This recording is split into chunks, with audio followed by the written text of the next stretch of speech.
Mengenai isu mulai retaknya hubungan Prabowo dengan Presiden Jokowi, Wakil Presiden terpilih Gibran Rakabuming Raka membantah isu tersebut. Menurut Gibran, hubungan antara Presiden petahana dan Presiden terpilih pemilu 2024 masih baik-baik saja.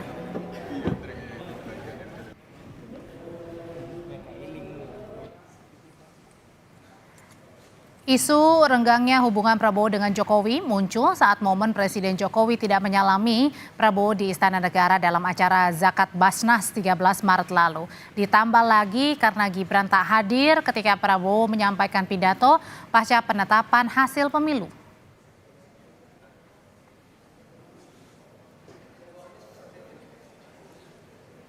Ada isu renggangnya Pak Jokowi dan Pak Prabowo. Siapa yang renggang? Nggak ada yang renggang. Apa yang renggang? Nggak ada yang renggang. Kita makin dekat kok. Tolong jangan memberitakan yang jelek-jelek gitu ya. Pasca Pilpres, rumor hubungan Jokowi dan Prabowo mulai renggang kian santer. Benarkah ketidakhadiran Wakil Presiden terpilih Gibran Rakabuming Raka dalam pidato kemenangan hasil KPU di Kartanegara menjadi sinyal kedua tokoh tak lagi harmonis? Lalu bagaimana pula rencana pertemuan Prabowo dengan Megawati akan memengaruhi hubungan dengan Jokowi? Kita bahas sore ini bersama Direktur Lingkar Madani Ray Rangkuti dan Direktur Eksekutif Indobarometer M. Kodari. Selamat sore Bang Ray. Mas Kodari? Sore, ya. Sore. Saya mau ke Bang Ray dulu. Bang Ray, jadi kemarin ini Wakil Presiden terpilih Gibran tidak hadir dalam momen penting ya sebenarnya ya. Pidato kemenangan Pak Prabowo usai KPU menetapkan hasil pemilu 2024. Ini dibacanya sebenarnya biasa-biasa aja atau ada yang luar biasa dengan absennya Wakil Presiden terpilih Gibran? Lazimnya sih ini tidak biasa ya. Lazimnya itu mereka berdua hadir dalam momen yang sangat spesial, yaitu momen untuk menyatakan dan merayakan hasil pengumuman KPU. Waktu mereka dahulu sebelum ada pernyataan masih dari quick count loh ya, dan exit poll, mereka sudah menyatakan semacam pengumuman tentang kemenangan yang dilakukan secara bersama-sama. Tapi begitu ada pengumuman resmi yang disampaikan oleh KPU, malah pengumumannya dilakukan secara terpisah gitu ya. Satu di Jakarta, satunya di Solo. Tentu dengan alasan karena masih sibuk kerja gitu ya. Lebih mementingkan pekerjaan yang akan ditangani di Solo dibandingkan dengan kegiatan seremonial semacam itu gitu ya. Nah itu tuh argumen yang kita dengar gitu. Tapi seperti yang disebutkan tadi di awal bahwa Jadi kalau gitu sinyalnya yang ditangkap apa kalau gitu Bang Ray? Dengan absennya Mas Gibran? ya kan beginilah, ini kan sesuatu yang lazim lah dalam dunia politik. Kalau kita dipertemukan oleh kekuasaan, kita juga akan dipisahkan oleh kekuasaan itu gitu. Artinya? Artinya Pak Prabowo, Gibran, Pak Jokowi itu kan dipertemukan oleh kepentingan untuk berkuasa, gitu kan? Nah setelah kekuasaan itu didapatkan, problem keduanya adalah siapa yang lebih menguasai gitu loh. Nah problem siapa yang lebih menguasai inilah menurut saya yang potensial membuat mereka renggang. Apakah yang akan lebih menguasai nanti memang presiden terpilihnya, atau yang menguasai ini adalah presiden yang merasa bahwa dirinya paling berjasa bagi kemenangan pasangan calon ini gitu. Ini lumrah saja dalam dunia politik kita. Tinggal kemampuan mereka memang untuk apa istilahnya itu ya, memastikan bahwa konflik-konflik seperti ini dapat tertangani dengan baik gitu ya. Siapa? Sehingga dengan begitu tidak ya yang kalau paling gitu. pasti bisa kita lakukan itu nggak akan ada yang di luar, tetap di dalam. Cuma mungkin tidak harmonis, tidak ya macam-macam lah, saling mengintip dan seterusnya. Oke, dilihatnya dari Bang Ray ini sudah mulai tidak harmonis, siapa ingin menguasai siapa ini mulai terlihat kalau gitu. Dari itu juga kacamata emang yang dilihat dari Mas Kodari sendiri dengan absennya Mas Gibran di dalam pidato kemenangan seperti layaknya pasangan kompak harusnya datang bersama berdua. Oh ya enggak. Kalau melihat Mas Gibran itu dan Pak Jokowi jangan pakai kacamata biasa. Kalau pakai kacamata biasa pasti kecelek. Sebagaimana berulang kali orang melihat Mas Gibran dengan kacamata biasa, bahwa dia masih muda, bahwa dia belum berpengalaman, bahwa dia akan berhadapan dengan profesor dalam acara perdebatan. Ternyata kan dia tampilnya luar biasa, bahkan lebih baik penampilannya daripada orang-orang yang dianggap kemampuannya di atas dia gitu. Saya melihat Mas Gibran ini menjadi tidak hadir itu kan udah jelas karena dia masih menjalankan tugas-tugas sebagai wali kota. Tapi Lain masalahnya halnya waktu kalau itu Mas hadir Gibran. pada saat hasil unggul di quick count, tapi ini beda. Ini hasil KPU yang resmi, tapi tidak hadir di pidato kemenangan bersama Pak Prabowo, Mas Godari. Iya kan sebetulnya dia sebagai wali kota juga punya kegiatan. Barangkali waktu quick count, gini loh, waktu quick count itu kan memang hari libur. Karena hari pencoblosan, sementara kemarin kan masih hari kerja. Karena itu sudah ada agenda-agenda yang memang harus dijalankan atau dijalani. Jadi dari situ saja udah gampang menjawabnya bahwa tanggal 14 Februari itu tuh hari libur. Kemarin bukan hari libur, jadi kalau bukan hari libur tentunya tidak terikat dengan jadwal-jadwal dinas atau jadwal-jadwal tugas gitu. Yang jelas sebetulnya kacamata mau dibilang pecah itu ya apa argumentasinya pada hari ini? Nggak ada argumentasinya sama sekali karena apa? Karena Pak Jokowi Bukan masih mengindikasikan tadi presiden. kerenggangan antara Pak Jokowi dengan Pak Prabowo? Iya ya, semuanya ini kan tesisnya ini ada dua sekarang ini. Jokowi dengan Prabowo ini kan duet atau duel. Tentu ada yang melihatnya sebagai duet, ada juga yang melihatnya sebagai duel. Bang Ray melihatnya sebagai duel, karena itu mengemukakan alasan-alasan yang mengindikasikan bahwa itu duel. Sementara saya melihatnya sebagai duet, gitu. Yang jelas pada hari ini Pak Jokowi masih presiden, Pak Prabowo masih menteri pertahanannya.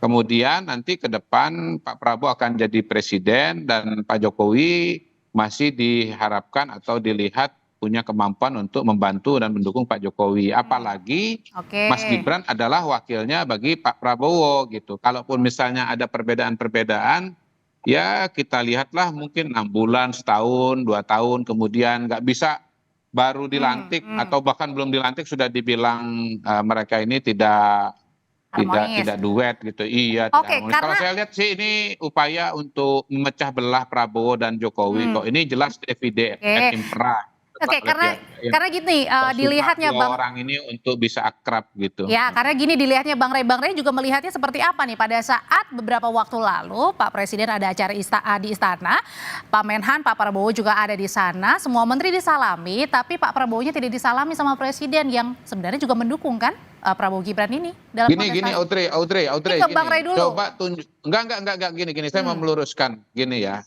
Kita jangan melihat gestur, tunjukkan masalah-masalah yang nyata, masalah-masalah yang konkret. Sekarang konflik apa sih yang terjadi antara Pak Jokowi dengan Pak Prabowo?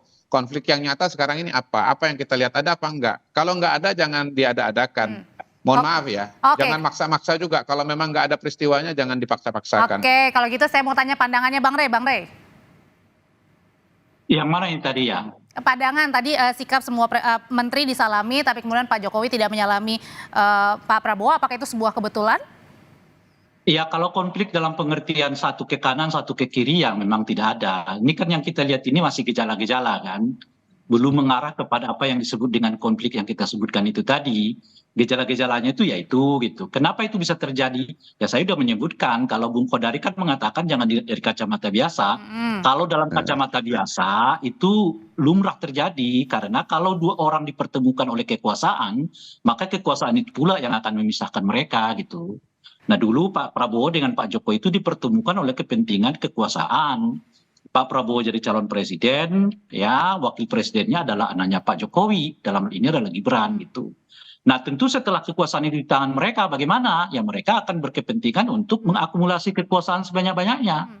Pak Prabowo ingin banyak, Golkar ingin banyak, ya kemudian Pak Jokowi juga ingin banyak. Apakah termasuk dengan peluang Pak Jokowi masuk sebagai ketua umum Partai Golkar itu juga salah satu hal pemicu? Ya itu bagian-bagian dari ingin mengambil pengaruh yang lebih besar kan. Itu biasa saja terjadi. Kalau kemarin misalnya Pak Prabowo, Pak Jokowi belum apa-apa sudah menerima tamu seperti Pak Surya Paloh, kan Pak Prabowo nggak melakukannya gitu. Nah pertanyaannya kenapa justru Pak Jokowi yang mengundang Pak Prabowo, Pak Surya Paloh untuk datang ke istana lalu menyebutkan di hadapan publik kalau ada komunikasi yang diinginkan berhubungan dengan Pak Prabowo melalui pintu beliau gitu. Kan itu sebetulnya sinyal-sinyal yang ingin mengatakan bahwa saya cukup punya pengaruh ke dalam koalisinya Pak Prabowo ini gitu. Nah hari ini kita tahu Pak Prabowo ketemu dengan Pak Surya Paloh kan. Pak Prabowo menyebut Surya Paloh itu setelah ditetapkan sebagai presiden oleh KPU gitu ya. Artinya apa gitu? Artinya persaingan pengaruh itu lagi-lagi kembali terjadi antara Pak Prabowo dengan Pak Jokowi. Apakah ini sesuatu yang menakutkan? Ya tentu tidak. Karena kalau pengertian menakutkan seperti A dan B, positif dan negatif, itu nggak akan terjadi. Tapi kalau konteksnya adalah sinyal, tanda-tanda bahwa ada kerenggangan, itu lumrah terjadi di dalam dunia politik. Kalau Jadi mereka adanya dipertemukan, gini loh menurut saya, jangankan orang dipertemukan dengan kepentingan politik, orang dipertemukan oleh dengan ideologi yang sama bisa pecah kok. Jokowi pecah dengan dengan PDI Perjuangan, padahal ideologinya sama, yaitu ideologi marhainisme. Gitu kalau sama Pak kira-kira. Prabowo pecahnya kenapa kira-kira? Ya itu tadi soal siapa yang paling berpengaruh di dalam kekuasaan ini kan naluri kekuasaannya kan sama. Ingin menguasai sebanyak-banyaknya, kalau dapat 5 kenapa 4, Tuh kalau Mas dapat Kodari. 4 kenapa 3, Ya. dan sebagainya gitu.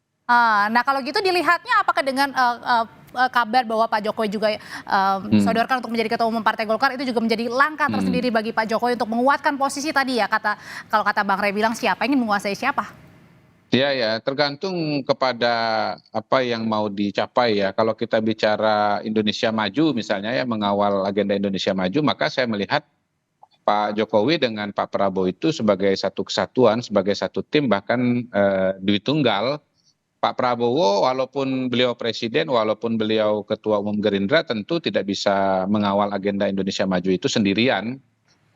Bahkan mengawal pemerintahan pun perlu dukungan dari 70%, 80% kursi di parlemen. Itulah kerangka sebetulnya pertemuan Pak Prabowo dengan Pak Surya Paloh, dengan nanti menyusul ketua-ketua partai yang lain. Dan sebetulnya sekali lagi kalau tujuannya sama, lalu kemudian selama ini sudah saling membantu, apalagi ada kecocokan pribadi, tentunya yang terjadi adalah kerjasama. Misalnya kalau bicara dukungan politik ya, bukan mustahil. Berarti duet ya, bukan Pak duel ya? Prabowo, duet dong. Bahkan ini sebetulnya kan duit tunggal. Kalau saya punya tesis bahwa sebetulnya ini duit tunggal yang betul-betul akan duit tunggal, bukan hanya dalam katakanlah pemenangan atau seperti dulu zaman revolusi untuk proklamasi kemerdekaan, tetapi juga dalam pemerintahan.